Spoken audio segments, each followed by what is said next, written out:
हाय दोस्तों, नमस्कार। मैं Mukesh Joshi business development institute से आप सभी का हार्दिक स्वागत करता हूं। मेरे यूट्यूब चैनल के ऊपर मैं हर सोमवार को एक वीडियो लेके और मेरे विचार आप लोगों के बीच में पुटअप करता हूं 10-12 मिनट के लिए। चलिए, आज की सोमवार की हमारी जो वीडियो रहेगी, पिछले सोमवार की वीडियो से अनुसंधान लेते हुए कंटिन्यू करता हूं। मैं पिछली वीडियो के अंदर में मैंने आपको बताया था कि 5 शत्रु अभिकर्ता के कौन से हैं। आज हम देखेंगे 5 मित्र अभिकर्ता के कौन से होने चाहिए। कई दोस्तों ने वहां पर लिखा भी था कि सर 5 शत्रु के बारे में आपने बताया, लेकिन ये शत्रु के ऊपर विजय कैसे प्राप्त करना। तो आज विजय कैसे प्राप्त करना इन 5 मित्रों के साथ में मैं राहुल त्रिवेदी जी का धन्यवाद अदा करूंगा कि राहुल जी ने मुझे ये फीडबैक दिया था कमेंट बॉक्स के अंदर में कि मुकेश भाई, शत्रु के बारे में बता दिया, मित्र के बारे में भी जरूर बताइएगा, एक अच्छी सी वीडियो बनाइएगा। तो चलिए, इस सोमवार को इस विषय को लेकर विस्तृत बात करेंगे हम लोग।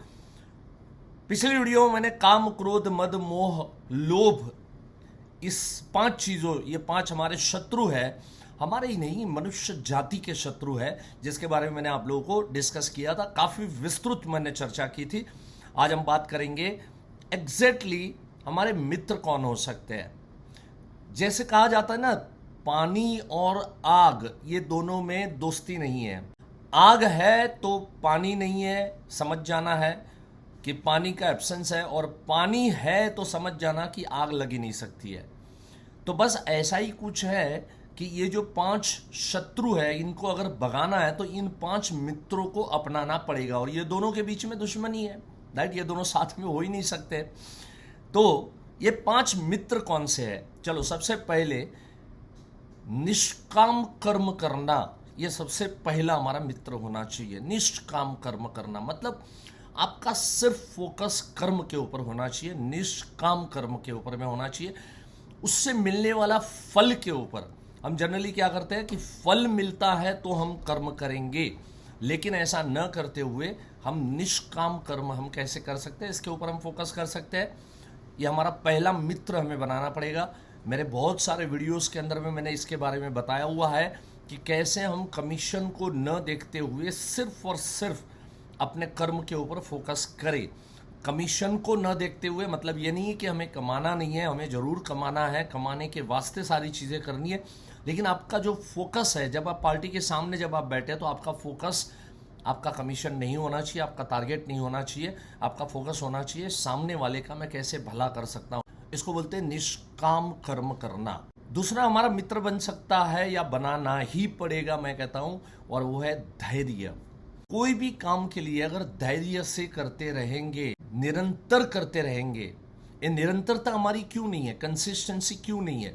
क्योंकि धैर्य नहीं है। कहीं ना कहीं हम लोगों में वो पैशंस नहीं है कि चलो भाई, इसको मैंने आज समझाया, मैंने निष्काम कर्म किया, ये जरूर कराएगा।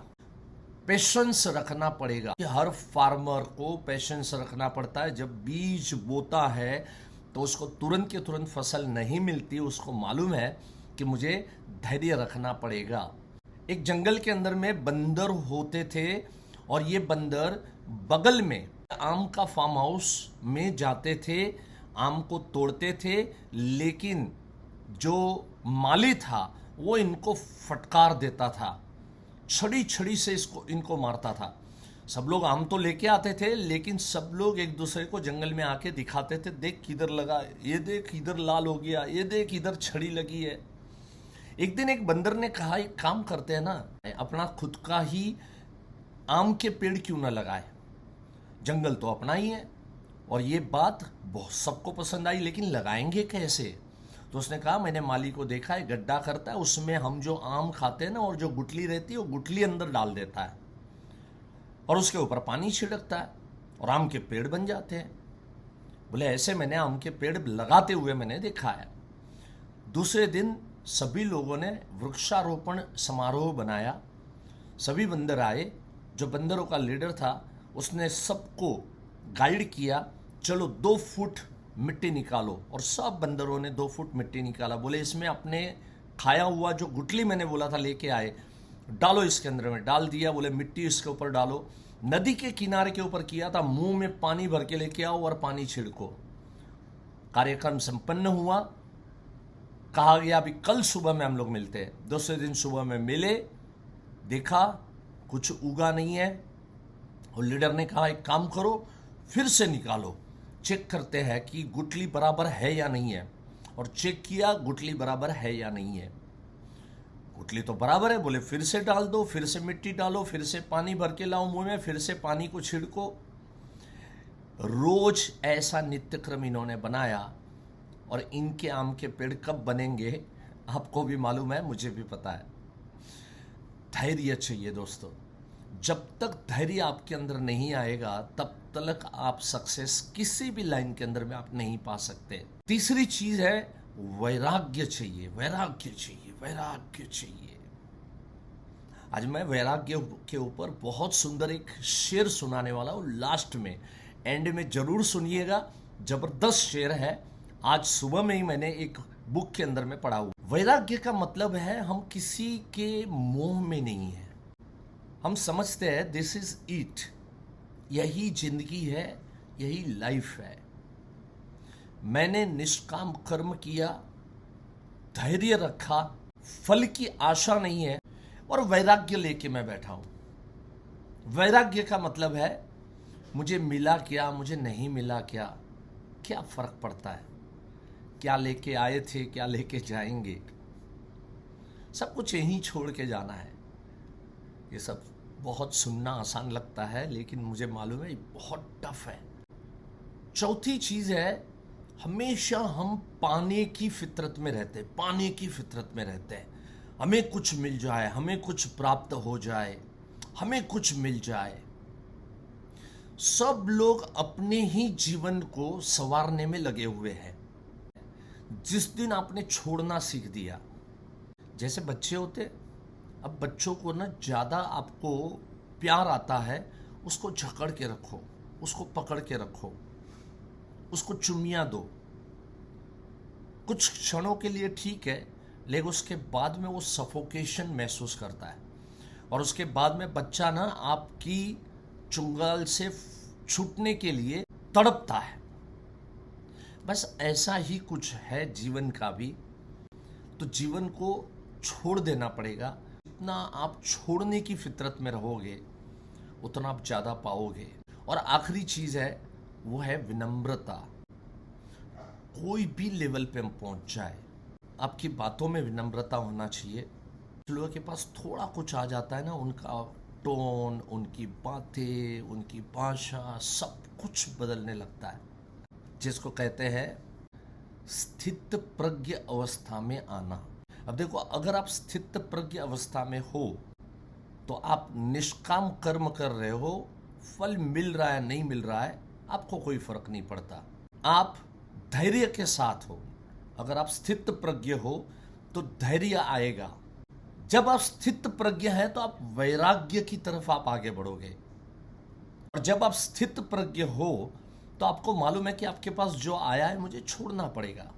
और अगर आप स्थित प्रज्ञ हो तो आपके पास जो कुछ आ गया उसको आप विनम्रता से आप स्वीकार करो। इस अवस्था को छूना पड़ेगा, और इस अवस्था को छूने के लिए ये 5 मित्र को अपनाना पड़ेगा। चलिए दोस्तों, लास्ट में एक शेर सुनाने का मैंने वादा किया था, वो शेर सुनाता हूं आपको। तेरी फितरत ऐसी क्यों है ऐ जिंदगी, तेरी फितरत ऐसी क्यों है ऐ जिंदगी, लगती तो रुई सी है, लगती तो रुई सी है, लेकिन चुभती सुई सी है। तेरी फितरत ऐसी क्यों है जिंदगी कि लगती तो रुई सी है, लेकिन चुभती तो सुई सी है। एग्जैक्टली यही है। लेकिन ये सब चीज़ों को आत्मसात करना पड़ता है। 6 तारीख को ऑब्जेक्शन को कैसे हैंडल करना, सिर्फ 101 रुपया उसका चार्ज लिया है। 2 घंटे का सेशन है, मंडे का दिन है, शाम को 7 बजे से 9 बजे तक। नीचे लिंक अवेलेबल है, फटाफट पेमेंट कीजिए। जब भी हम इंश्योरेंस पॉलिसी बेचने जाते हैं तो एक बहुत बड़ा गंभीर समस्या हमारे सामने खड़ी होती है। पार्टियां कहती है हमको SIP कराना है या म्यूचुअल फंड कराना है या शेयर मार्केट में हम पैसे लगाएंगे, वहाँ पर रिटर्न ज़्यादा है। मना भी नहीं है, ना भी नहीं है उसमें, हाँ, लेकिन कुछ चीज़ों को हमें समझाना पड़ेगा। देखो, जीवन जैसे ना बैलेंस जीवन होना चाहिए। आज का जो वीडियो है वो बैलेंस जीवन के ऊपर है। तो उसी तरह से इन्वेस्टमेंट पोर्टफोलियो भी आपका बैलेंस्ड होना चाहिए। और ये समझाने के लिए investment portfolio management 1 full day का सेशन मैंने रखा है 30 तारीख को, सुबह 10 बजे से लेके 1 बजे तक और 2 बजे से लेके 5 बजे तक नॉन स्टॉप हम लोग सीखेंगे। बहुत डीप अंडरस्टैंडिंग में लेके जाऊंगा मैं कि किस तरह से इसका जवाब अच्छे से देना, उसको समझाना। इसके लिए हमें खुद को पहले समझना पड़ता है। जैसे रजनीश जी कह के गए हैं कि हम समझते कम हैं इसलिए समझाते ज़्यादा है, और इसकी वजह से हम सुलझते कम हैं और उलझते ज़्यादा है। बस ये सुलझाना और उलझाना है ना, वही मामला है। अगर हमको सुलझाना आ गया किसी को तो पॉलिसी अपने हस्तक हो सकती है। ये पूरा 6 घंटा मैं आपको ये चीज़ें समझाऊंगा। So thank you so much दोस्तों, have a nice time, God bless you. मिलते हैं अगले सोमवार को इसी तरह की कोई ज्ञानवर्धक बातों के साथ में। धन्यवाद, जय हिंद।